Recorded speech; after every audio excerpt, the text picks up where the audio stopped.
This is Athletes Anonymous presents The Fifth Down, and here we are with the entire crew talking about all of the coaching carousel, the QB carousel, as well as the upcoming NFL draft prospects and their respective teams. Let's get to that brand new intro music.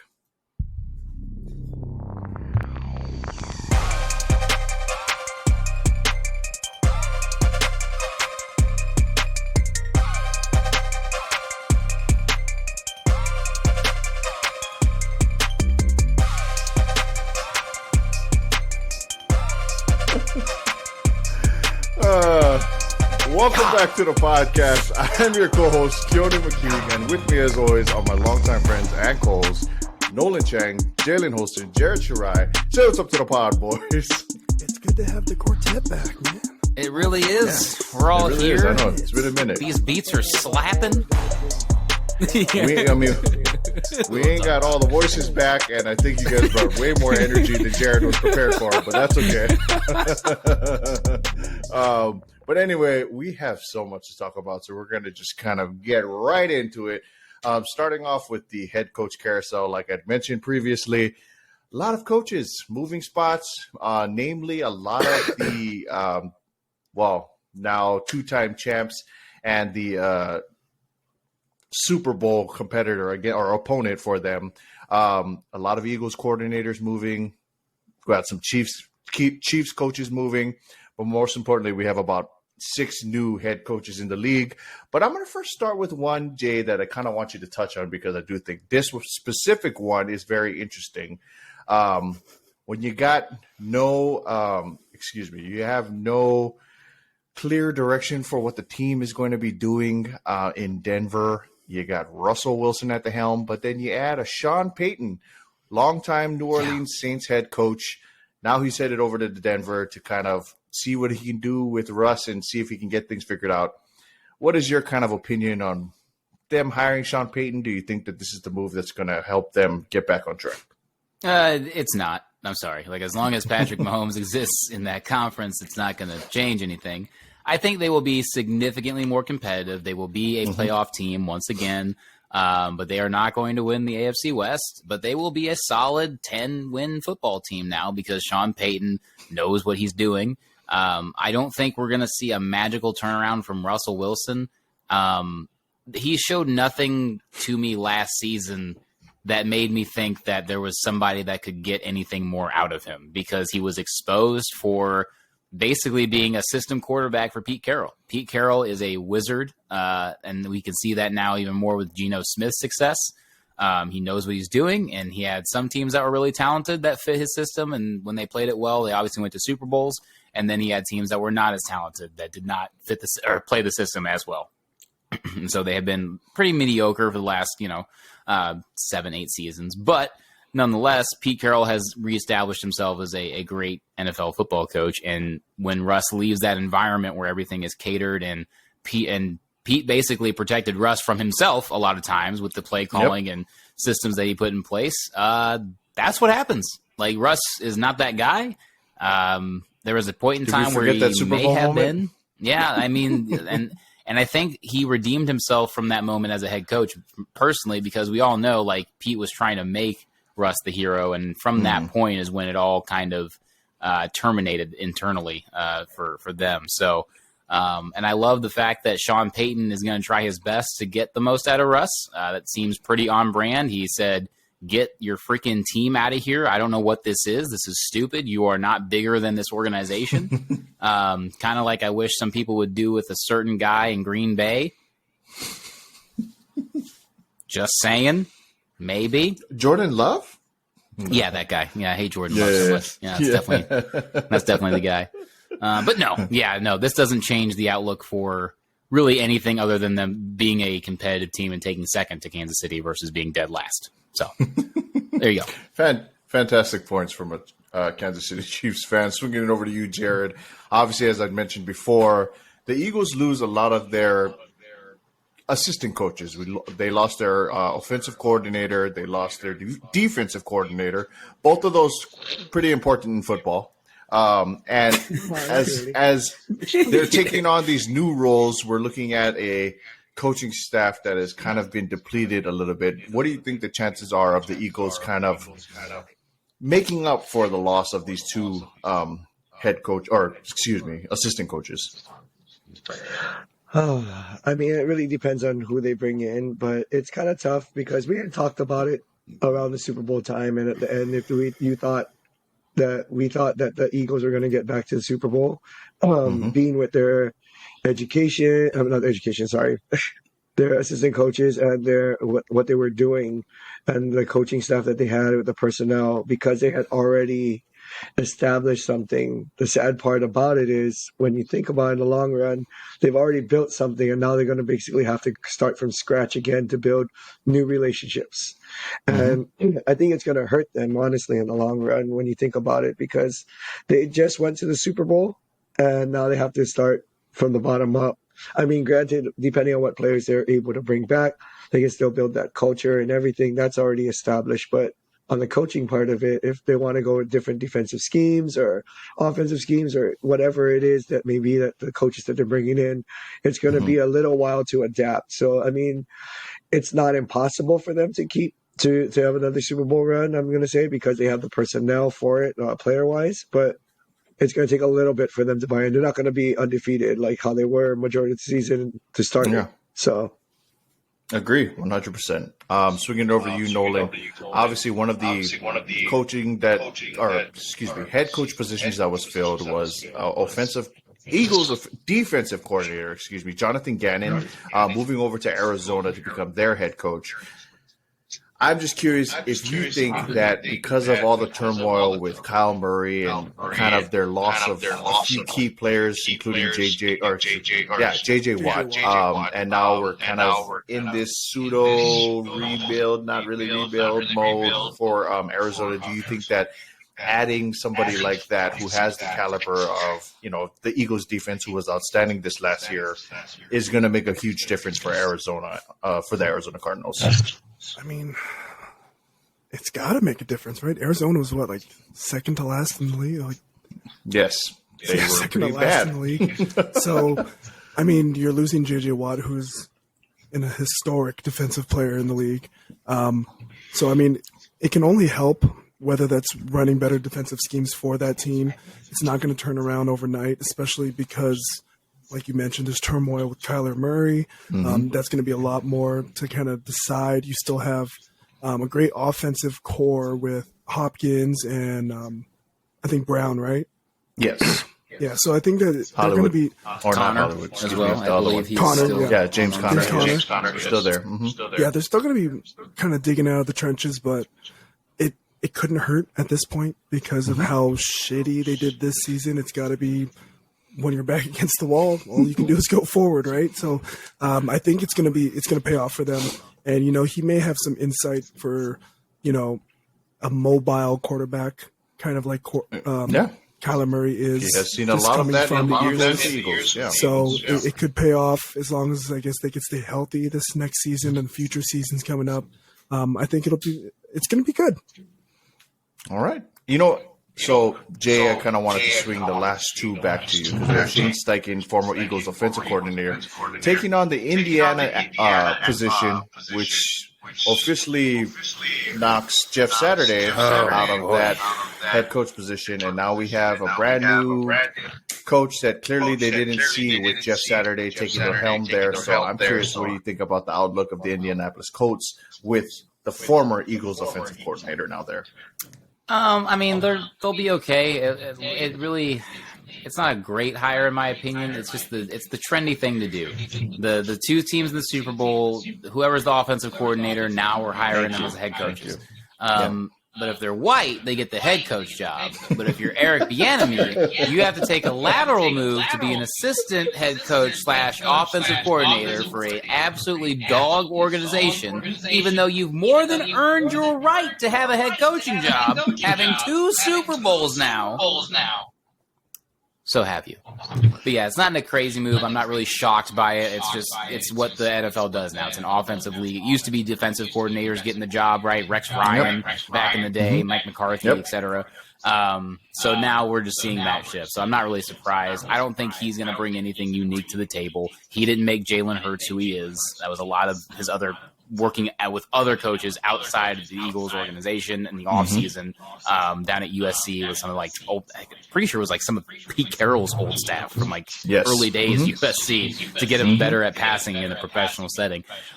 So there's that. And again, it just takes a certain personality to become the head coach in an NFL team. And I think the Texans hire is probably the most impressive to me. And that's the one that I think is going to work the best because that dude is the dude. And he is he's no nonsense. He's going to get that. I would predict that with as competitive as Lovie Smith got that team towards the end of the year, yes, they were the second worst, team. You're talking DeMeco Ryans, right? DeMeco Ryans, yes.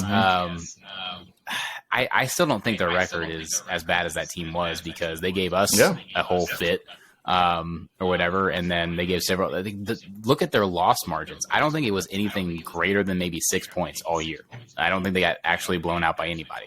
So you're telling me a team that's that competitive already, plus a guy that is really about the work ethic and speak to players, was a great leader when he was a player, gets a hold of a young team like that, and I mean, that's going to be bonkers to watch. They also have the second overall pick. And they do. I mean, prime time quarterbacks. Yeah. And they got the best deal because their other quarterback decided to, really invest in his bodily care. That's how I'm gonna phrase that for. Oh boy! Centuries. All right, moving on. I mean, you kind of already touched on it already, but Eric Bieniemy, now the pseudo. Becoming the pseudo head coach, interim head coach for the Washington Commanders. Obviously, a former Chief. What do you think about Eric Bieniemy sort of getting his shot at a head coaching position? I think as a Chiefs community, we're all so happy that he finally got something, but we were all still frustrated that it's not what he deserves. You know what I mean? We all know that Andy calls most of the plays, but there is a good chunk that Eric Bieniemy is calling in to win us football games. That is a fact. We're not going to sit here and pretend the relationship is that, Andy Reid calls 20% of the plays and Eric Bieniemy is actually doing 80. It's not. Andy Reid was a play caller. Andy Reid was an offensive coordinator, and that's how he got his job. He's never going to relinquish that as a head coach. That's part of his personality. So, the split really more than likely is that it's Andy 70 and Bieniemy 30. But even in that 30, there's 30% great calls that clearly worked, and we had the best offense in the league for a reason. So, it just baffles me when you look at the players that he's produced and made successful. Jamal Charles, his 2 healthy seasons, he had record-breaking years. That's when he was in there with CJ2K, and the 2 of those guys we were just watching every Sunday to see which one was going to have more and who's going to get that race, because that was quite the time to be a running backs fan back in the day. He did it with Clyde Edwards-Helaire when he was healthy, and now he's turned Pacheco into an all-star. It's just the list goes on from his days as running back coach and now an offensive coordinator. It's just, again, we're all happy. We were all having faith that it goes well so that way he can actually finish, because the worst thing that could possibly happen is that he goes there and then it gets worse in Washington somehow. But if he goes there and all of a sudden they're competitive for one, and then all of a sudden Taylor Heineke might, or whoever, Howell, I guess, is the quarterback, all of a sudden starts looking like an all-star under his system, that people know it's really going to be him, because Ron Rivera is a defensive coach. He doesn't care about offense at all. That's why they are terrible right now. It's just he's past his time. We're all hoping and wishing the best. I'm super happy for him that he at least got something to do. But it sucks to see that he had to make it's just a lateral move for him to then make a move up. That's the literal lateral move. Yeah, it's just completely sideways. The exact same, nothing, different really. And then once he's successful, then he'll finally be able to make that hump. Versus other coordinators that we mentioned in this podcast already. I'm curious. Do you think there was a chance for him to take over the head positions had Andy Reid decided to hang up the hat a little bit there? I honestly thought that was going to be the plan sooner rather than later. Because Andy's getting up there, but no, like with the way Andy is, I think it's going to take something pretty significant, like, maybe like one or two more Super Bowls before he maybe really considers hanging out. Because when he got to Kansas City, like a quote that I remember from him was like, it reignited the fun of him coaching football. And then, of course, you get in a room with Pat Mahomes and you get a guy like Andy, who's a quarterback's kind of guru. Like, that new relationship for him is just such a fun experience, and it renews his fire and will to keep coaching. So honestly, the crazier part is he might not stop until Patrick's contract is done, which is, I was thinking the same thing. You know what I mean? Honest. He might not stop until it's done, and then maybe he can, really see this dynasty through, Right off into the sunset with, the greatest of all time. I'm just saying. Anyway, yeah. We're going to move on to some of the quarterback carousel movement because there was a lot of quarterback turmoil movement, I guess pseudo movement, because there are a lot of rumors out there that are kind of keeping a lot of teams on edge. Throwing it over to you first, Nolan. Your favorite player in the league, Derek Carr, getting that 4-year, $150 million that I know you believe he deserves. 100%. With the New Orleans Saints. Now with a very stacked offense, clearly we're looking at a team that has, all the foundational pieces to make him great better. Number one, Michael Thomas. Yep. Solid running back, Alvin Kamara. Olave is always stingy. Another good, great. Hill. There's a lot there. So, as we're talking about the Derek Carr contract, I'm just curious. First and foremost, do you think that it's well-deserved? And more importantly, do you kind of see him having a better year there than he did with the Oakland Raiders? Fuck Derek Carr. I'm scared. Wow. Started off. But, this is all still kind of fresh to me as a new NFL kind of connoisseur. I don't see how he deserves this much money on his contract. In the time that I have kind of been, I wouldn't say a pseudo Raiders follower, but my brother has been a Raiders fan for pretty much his whole life. Not like huge, like I'm going to go to a game, I'm going to dress up in Raiders gear, but it's one of those teams where I keep track of it just because it's like, oh, this is the one team that has been a part of my life. Has a tie to the family. Some extent. Mm-hmm. So I do know that since Derek Carr has been there, they have had, some generally successful regular seasons in comparison to their past. He is a quarterback that does decently well. Analysis. I don't want to sugarcoat it. We've already said sometimes it's battle of the mid quarterbacks, like who's more mid but who has a better supporting cast. And if he goes to New Orleans, that we've established, they've had some big up and comers as well as some big veterans who have been on that team for a while and can kind of carry the offense. It's still hard for me to understand why he got such a big contract. You gave him, quote, arguably the best wide receiver in the league last season. And yes, his numbers went up, but it was just him trying to force feed Adams the whole time. Now we're going to put him in a little bit more of a balanced, I guess you could say, offense. Is he going to do any better than what he did with Raiders?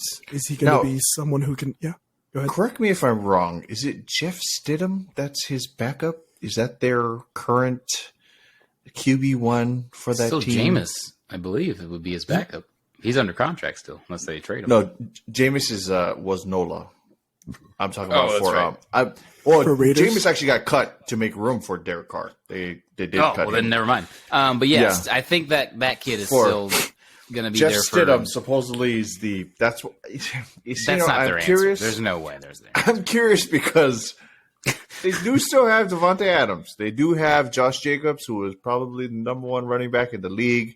They do have Darren Waller. Hunter Renfrow. Yeah, they do have Darren Waller, who is talented when healthy.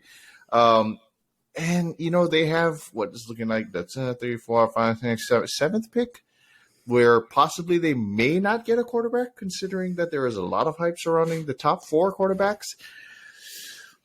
It's very interesting to me that they would move on. I understand the turmoil and all that's there, but it is interesting to me that they'd move on when they literally have all of these high-end pieces, and then you had the mid guy, but then now you're riding with Jeff kind Stidham. of shooting themselves in the foot right now. Yeah, so it's an interesting circumstance to be Do you in. think Raiders could try to trade up? See, that's What do they have to trade right now? You're going to send off like Josh Jacobs to get what, like a 4 versus your 7 in the first round? Like, I mean, I don't know about that, man. I'd be curious to see if they end up trying to move Devontae Adams, just so that he can play for. Even though he's quoted as, "I want to build something here." I don't know, man. Do you think Devontae Adams is given Rodgers? I mean, the reason he left Green Bay was because he thought he'd get a better chance. So it'd be an interesting thing if he decides to stay after all this. I would not be surprised. I'm just saying, guys. There's a world that exists that the Raiders go get Aaron Rodgers. I know, that's what I'm saying. And he plays there for like 3 years. Fantastic. That's it. And then you can draft a guy and develop him for 3 years. And then the Raiders aren't publicly owned or anything crazy. And they have somebody that will kick you out the door. So when it's time for A-Rod to sit down and leave, he will sit down and leave because you don't own the organization like you do in Green Bay. And why not get Aaron Rodgers in Vegas? Because we know he's not going to go party. He's going to be in his home, burning sage. That is a fantastic transition to Jared, who will now be speaking on his favorite player, a.k.a. Mr. Aaron Rodgers, who is potentially drawing interest from the New York Jets as he met with some higher officials with the team earlier today, possibly talking contract.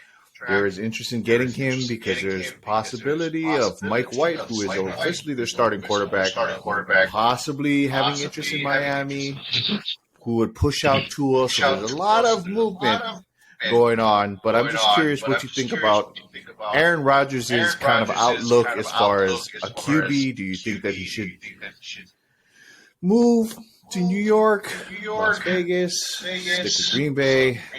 What do you got for me, Jared? What do you think Aaron Rodgers needs to be doing right now? It's funny because I figured Jalen would want this hot take because that's his favorite player, But how dare you? First of all, no, man, it's hard because he had his little retreat where he had to go dark for a while to find himself and whatever it was that he did in that time. He didn't have to do it. He just wanted to. I think I want to punch him in the face. After this season, he definitely needed to find himself because, it was what it was. But, Jay brought up a great point. Maybe send him to Las Vegas, but it's kind of nice to see, even though he's not the quarterback he quite was, him going to the Jets. Obviously, we've watched them through this season. They had highs, they had lows, but they're really missing a quarterback.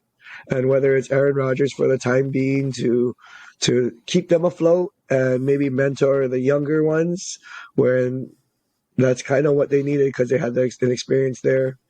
I feel like it's a good inquiry for the Jets' part. I don't know what they're going to give up to get him in the long run when you think about it, because it is a big name like Aaron Rodgers. It may not be the same name that it was through the early part of the years, but it's still Aaron Rodgers.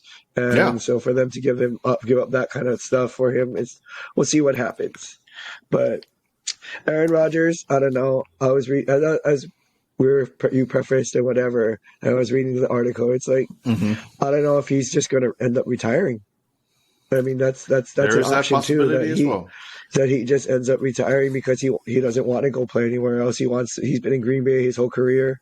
Maybe he just wants to say, hey, if I'm not playing in Green Bay or we need to part ways here, then I'll just hang up my shoes and call it a day. So I'm going to ask you this right now because I know you've mentioned before that you do like, or you did like Aaron Rodgers' game. What would you like to see for him?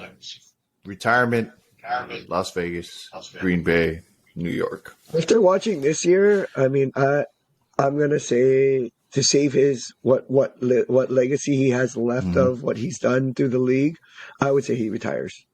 Better yet, I was like, he's going to be retiring with Tom Brady. So yeah, but I mean, Tom Brady.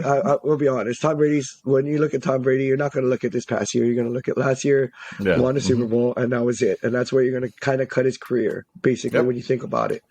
I would like to see him in Vegas just because I think it would just be like, hey, let's see how it goes. Something happens. It's amazing. Fantastic if he has another take, Jared. He has another shit fire season. Take built Sell up him on back. Jaden's fire take. Just exactly. unreal. Exactly. Thank you, guys. You want to know why I want him to come to Las Vegas so bad? Because Percocets are easy to get there? Sure. So we can watch his preseason game when we go? So we can go? Maybe. No, I want more. I want him to come to Las Vegas because that will be yet another big move along with Sean Payton, along with Rex Ryan, that all amount to literally nothing because Patrick Mahomes still exists. That's why I would love to see because, like, would anyone just think about how much effort has been put into this AFC West conference to stop one guy? I don't know if it's ever been done. Maybe with Tom Brady in the AFC East a while ago, but like even then, we weren't seeing like prime time. Like, imagine if Jimmy Johnson came out of retirement to coach the Dolphins to try to take down Tom Brady. Like, that's what we're talking about here. Like prime time coaches coming out of retirement to go to Denver. And then we got big time ballers moving into the conference to try to stop him and join up with like Devontae Adams, like that kind of stuff. Like, this doesn't happen. And it's because we're in this weird climate in the NFL where contracts and guaranteed money is all, God knows what the limit is anymore. It just, again, that's why I want him to come. So that way it amounts to nothing and it's just... Just that much more embarrassing. Yeah, I got you. Well, it just patting the legacy of Pat, That's see, I told like, you look at all these guys that came in and tried to do something. We talked about this for after the matter. buzzer, and I told you we're never going to get through one where Jay doesn't talk about the Chiefs. It's just not going to happen, guys. Sorry, guys. Here it is. It's really not going to happen. Anyway, I'm going to swing kind of the big headline movement, or I guess lateral move in a sense, that happened in free agency thus far. We kind of have Lamar Jackson getting the non-exclusive tag from his team, the Baltimore Ravens, which basically, for those who are unaware, is essentially restricted free agency for the NBA, right? His team now has the ability to match any contract that he does receive or not match it and allow him to then take said contract and move to wherever he's going. So I'm just curious, what do you kind of see as far as a guy who was literally an MVP not too long ago and now is getting the runaround after a guy like Derek Carr just got 4 years and $150 million to play for the Saints? I mean, Jay, what are we doing here? This is crazy. This is crazy. I've never in my life, like, it's crazy. You have a guy that when he is just in the game, he is just there breathing. You win 70% of the games. That is a playoff team. You are a playoff team with Lamar Jackson, and you're like, yeah, bye. What? Like, every time you've been good, Baltimore, since Ray Lewis retired and the bullies of Baltimore, you have to have had a good quarterback. Joe Flacco was good for you. That's why you won a Super Bowl. You had great wide receivers and you had a big arm. That's why you won. It wasn't your defense because they were old and tired by then. I guarantee you. You had a great run game. You had a good game-managing quarterback that, yeah, on occasion can make some big throws. That's what happened in the Super Bowl, okay? But, like, then you get this guy who fits your system a little bit more because he can run a run option offense, not a spread option, a run option offense. And then you're like, oh, he's asking for money. No. What do you mean, bro? And, like, I understand that there's the whole aspect of them not wanting to tank their franchise because of what happened with, the masseuse guy. And that's fine. I was just saying, how many massages does he need to get in order to get the contract?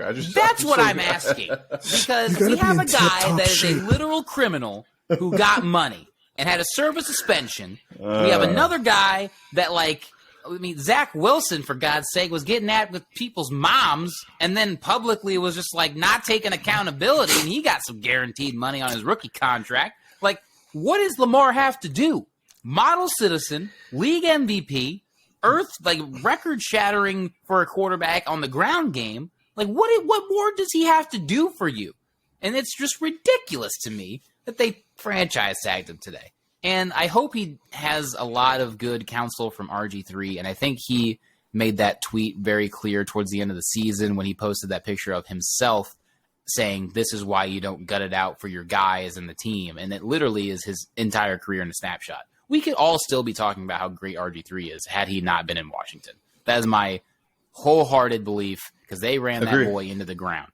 Agreed. Just treat him like the typical slave mentality of how that was back then was still the stigma of black quarterbacks is, we got to run them more.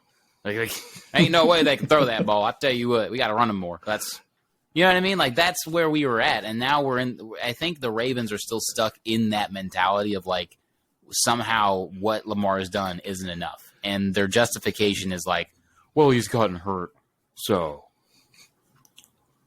He's the first quarterback to ever get hurt. So. Yeah, first one ever. You know what I mean? Like, that doesn't work for me, man. Like, back to back, I think the only thing that's really hurting Lamar, I guess, in that particular argument is that it was back to back seasons. So last year, like this past playoffs, he was hurt, didn't finish the season. And last year's playoffs, got hurt, wasn't able to finish the season. But the reason he's not finishing the season is because you won't take the time to let him develop as a passer, get him a good offensive line, get him an even more impressive running game, which they had issues with that, 2 seasons ago, because literally they were on their, like, 8th string running back, whatever.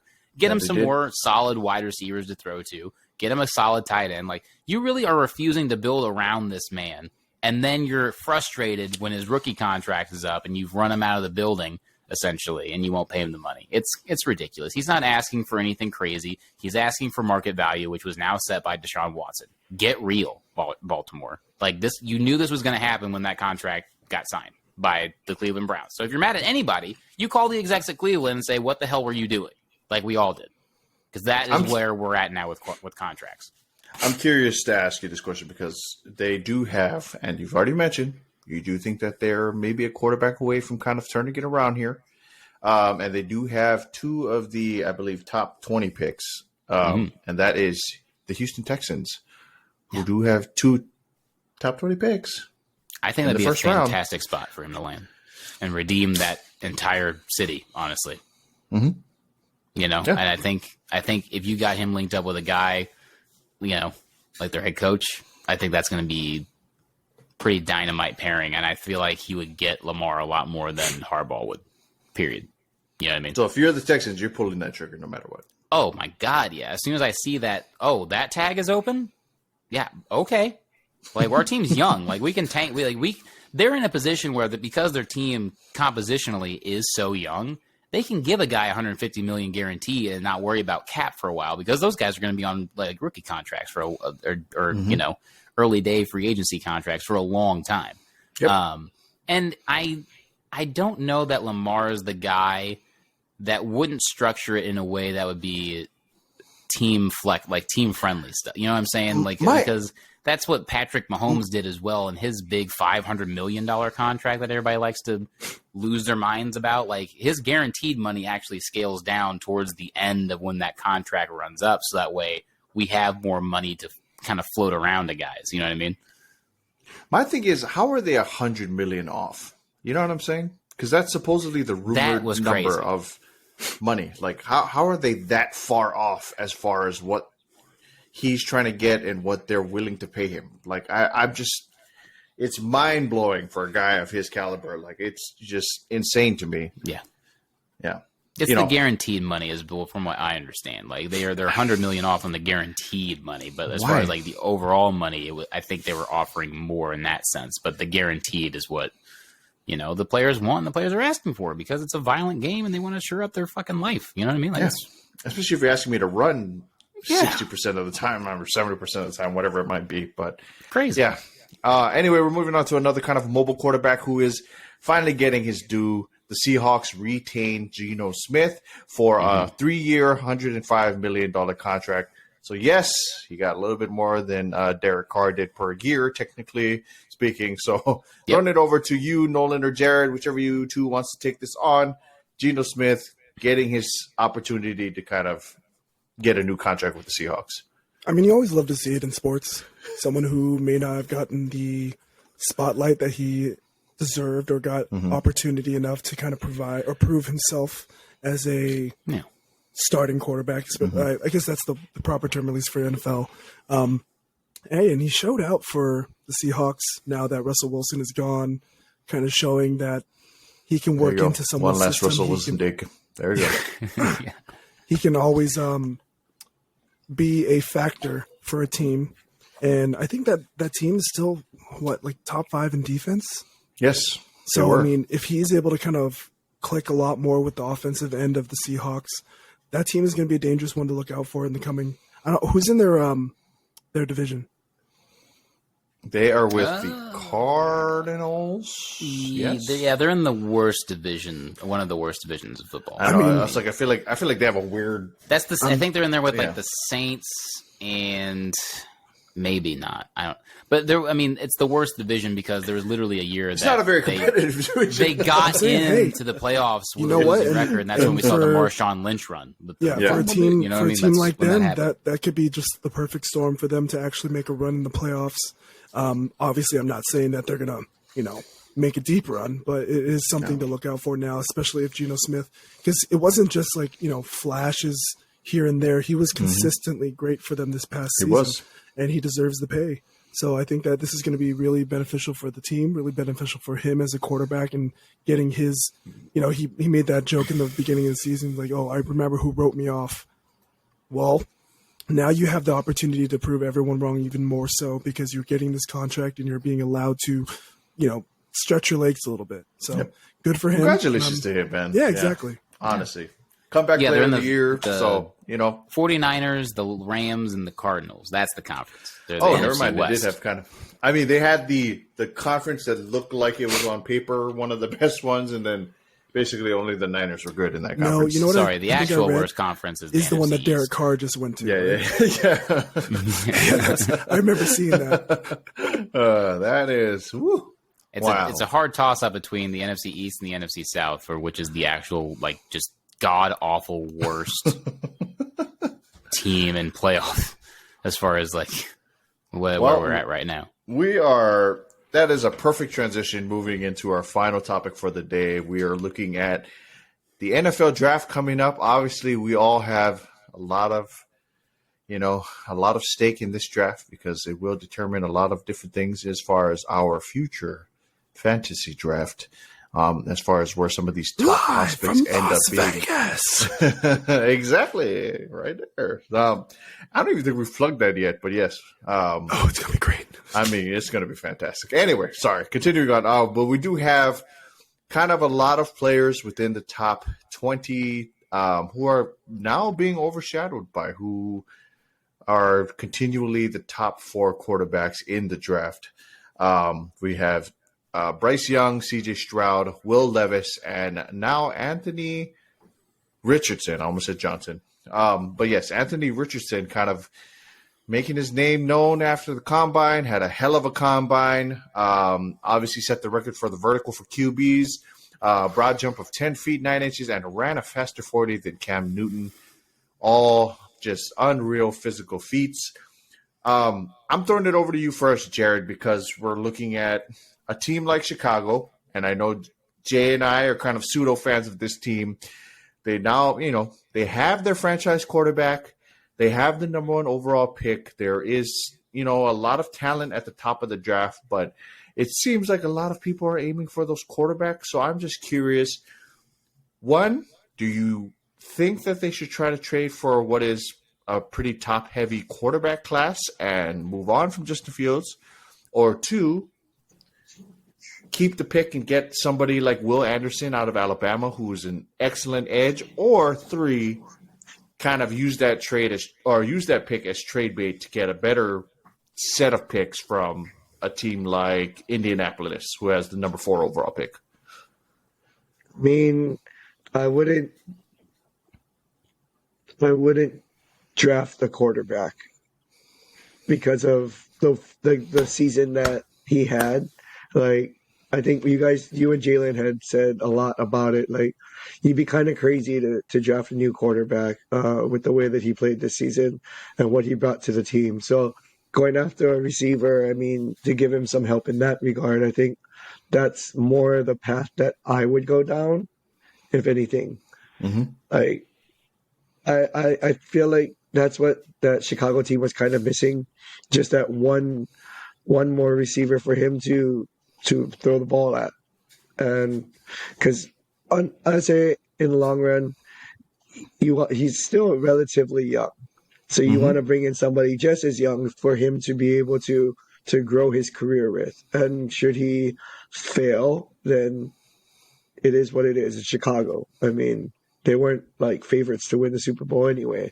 But at least by drafting a receiver, it'll definitely help him. You give him his number 1. Yeah, exactly. You give him something to kind of build up to or build around. So I think that's a fantastic idea. It's funny because the only reason I asked you and I brought this up is because there seems to be a lot of random Chicago fans clamoring for that pick to be used to trade down, but then still pick a quarterback.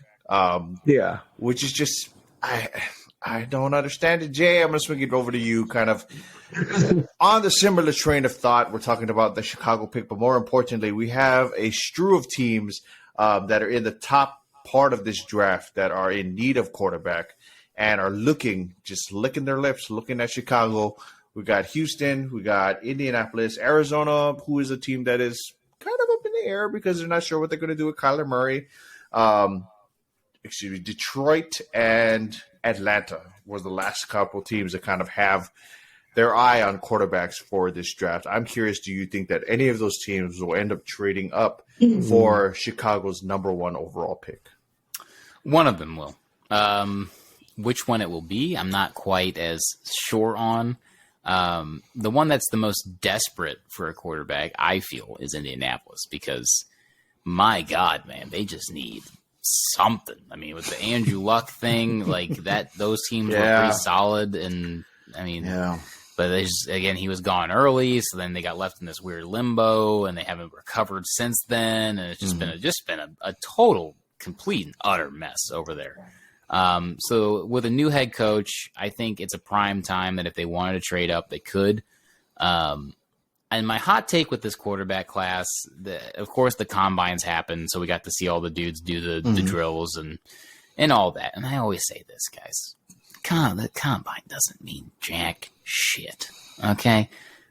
I'm just saying, it doesn't mean a goddamn thing. It's a measuring tool it's like who's the best athlete there. That's it. It does not tell you what's going to happen when the lights are on, pads are on, starts, who's going to actually study the playbook and have those real in-game effects. You know what I mean?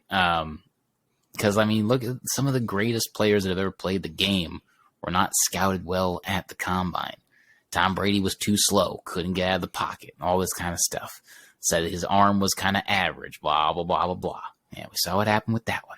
Didn't go I'm waiting for a specific name. There's somebody. Patrick Mahomes had a very average combine. There we go. He was a middle. Feel the fire. He was a average combine. Like everyone was impressed with his arm, but they said he wasn't going to be consistent. Said his feet were terrible and didn't have the footwork, and then. People were calling Andy crazy because I can't remember. I think we actually did trade up to beat Chicago from getting, or you did? No, to trade up so we could get them before Chicago or whatever, and all that. And to be honest, that season I was like, who the fuck is this kid? What is that? And I saw him playing the preseason. I was like, that dude's running around like he's got his fucking hair on fire. I don't know just chill, bro. Like you can just throw the ball. you know? And so on and so forth. Like the combine measures nothing but like athleticism and potential. And It's honestly, funny because I feel like that is such a different Jay fan that we never got to meet.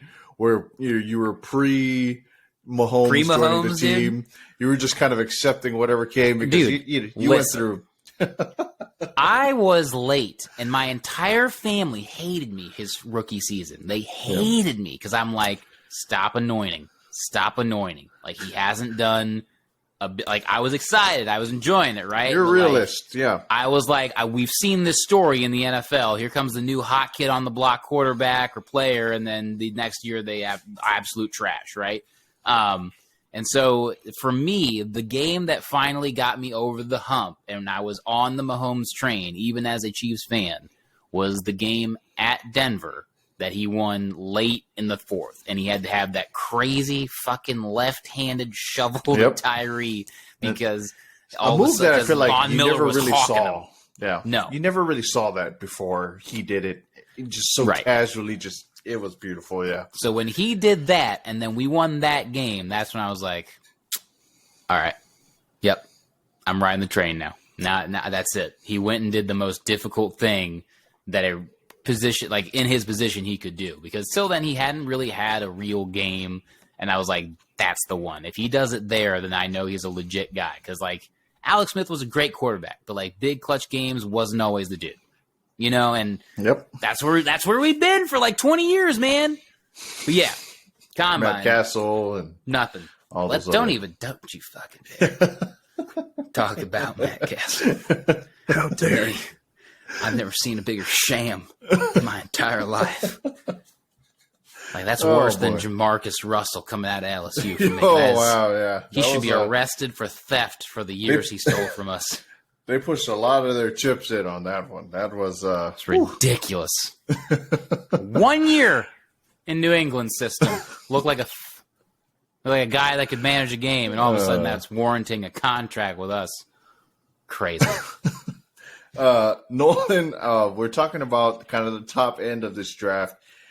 As far as we're seeing at the top part of this draft, and we're going to kind of end it with you because I know you're a huge Oakland Raiders fan, and I want to continue this train of you being just the absolute number one top Oakland Raiders / Raider Derek Carr fan. Yeah, should wear that Derek Carr. Excuse me, they're I keep calling them Oakland. It's so locked in my brain. Las Vegas. Just call Raiders. them Oakland. This is stupid. I mean they're Oakland. No matter where they're at, they're Oakland. Yeah. Thank you. Anyway. They're not from Vegas. Yeah, I'm sorry, but I mean, we have the Raiders at I think they're number 7. 1, 2, 3, 4, they're 7. 5. Yeah, so number 7 overall. Possibility of them not getting the quarterback that they'd like. I'm curious. Do you think that they move up in the draft, say for the number 1 overall pick with the Chicago Bears, or do you think that they're going to just kind of ride it out with Sir Jarrett Stidham? It's Jarrett Stidham. I don't know why I said Jeff Stidham. It's Jarrett. When is Stidham. the official draft? That's a great question. April. Fantastic. It's in April, but the combine's now, and they'll go back. Our draft is August 26th. It's in April. Usually, it's going to be in Kansas City. By the way, in case we want to go to that, that'll be a fun time.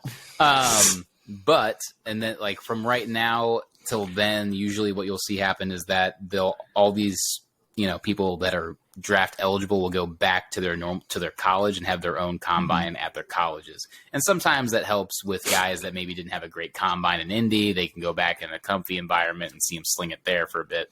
So, yeah. Which really doesn't make sense. I feel like that is even worse than them doing great in Indy. If they do great back home where they're comfortable, what does that really show you? That they're only good where they're comfortable. Anyway, sorry, continuing on. Nolan, go ahead. I mean, for the most part, I would see – because obviously signing is a possibility at this current juncture. Mm-hmm. If they can get a actual veteran quarterback to sign over with them, that may pay off more, given we just established earlier in the pod the weapons that they do have at this time. I don't know how much more Raider fans will hate the organization if they just risk it all on a rookie QB. Let me spit a scenario over to you. right? Crazy. Yes. So there's like I said, rumor that Aaron Rodgers could possibly go to New York, thus taking the Jets' QB1 position. Mike White, currently there, looking at the possibility of taking on the Miami Dolphins position at QB1 because the Dolphins are considering moving Tua. And the only team that seems to have, well, not the only team, excuse me, the team that seems to have the loudest as far as interest in Tua is the Las Vegas Raiders. I'm curious what you think about the possibility of that entire scenario playing out where Tua ends up as a Las Vegas The Raider. Russell Westbrook trade all over again. Oh, God. The NFL version. You go there, and then we're going to take that guy. We're going to trade we'll him, take but then care. we'll We're also gonna take give the you guy this that we traded, pick, and but then you're we'll gonna push go him over here. for It's gonna one get washing switched with machine this pick. and the I dryer. think then they're you're just gonna- trying to catch up to the NBA as far as trading people. Like, Hey, man. honestly, this is, I feel like Kudos that's to what's trying them, to happen. Right. But overall, I mean, hey, if that happens, we've seen what Tua can do with two pretty much wide receiver ones sharing the spot on that team with Waddle and Hill. If you have Devontae Adams and you still have kind of a good supporting cast with Renfro and Waller, why not? Right? Why not? I don't see why Tua would be opposed to doing that, moving over to them in a team that's He's already basically got moving things to laid another out for him. island of Hawaii. I'm just Exactly. Second like, home. honestly. Yeah. So, I mean, I'd be down for that. I think that'd be cool to see. I think it would kind of reinvigorate Las Vegas a little more if he doesn't get concussed ever again. Not even But- once. Yep. Not even once. But it could be something to be looking out for. I think that would be very cool to see because, I mean, that's what I'm saying. If they can move trades around or they can get some sort of signing before the actual draft, then you have a lot more leeway with that 7th pick in the first round. And I think, especially if you don't get a quarterback dropping to number 7, There are a lot of names dropping Why not? because of the QB carousel. So that would be very interesting to see. I'm just saying. that'll be it. That'd be the best case That's scenario the because one. then you can get like a really high end defensive lineman. You can get cornerback. You can get a wide receiver. You have so much more than being pigeonholed into like. And then we can there's a watch good Tua QB. play his preseason game in August. Yeah, wouldn't that be crazy?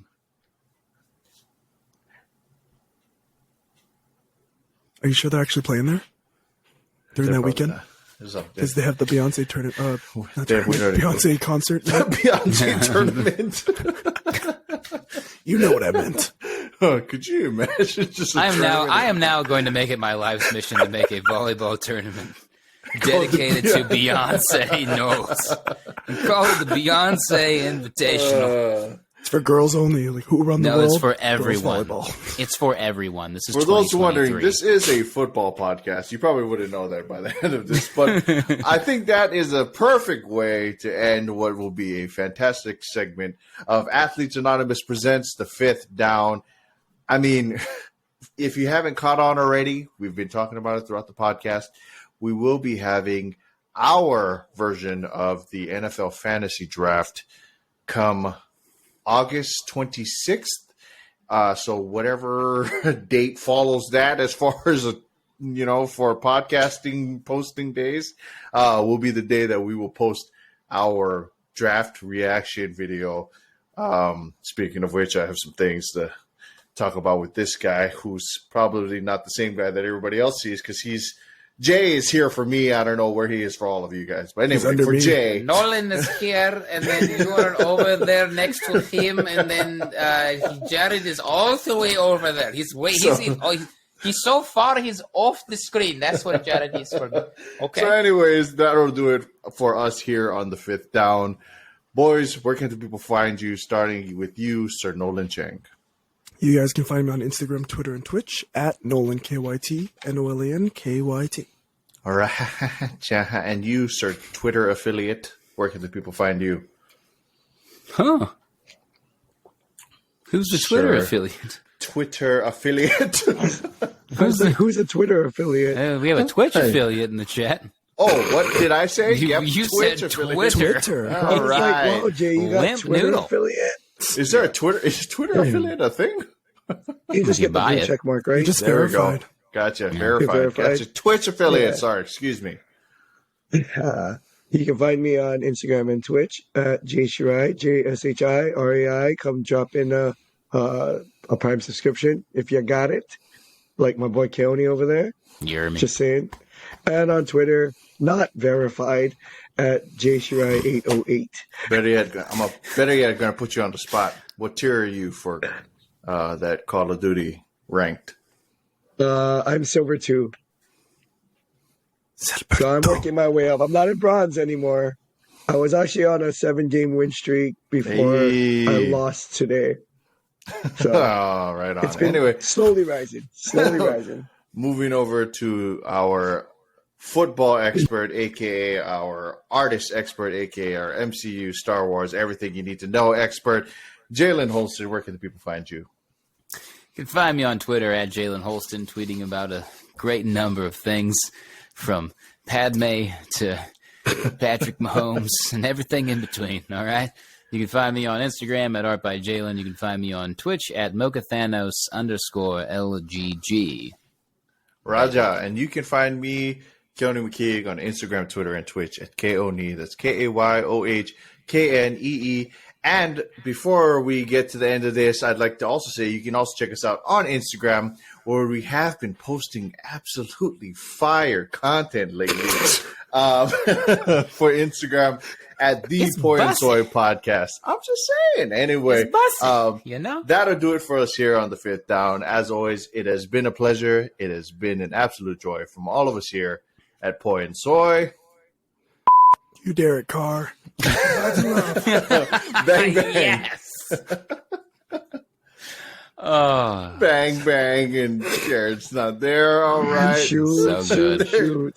he's still on my I screen. was waiting. Oh.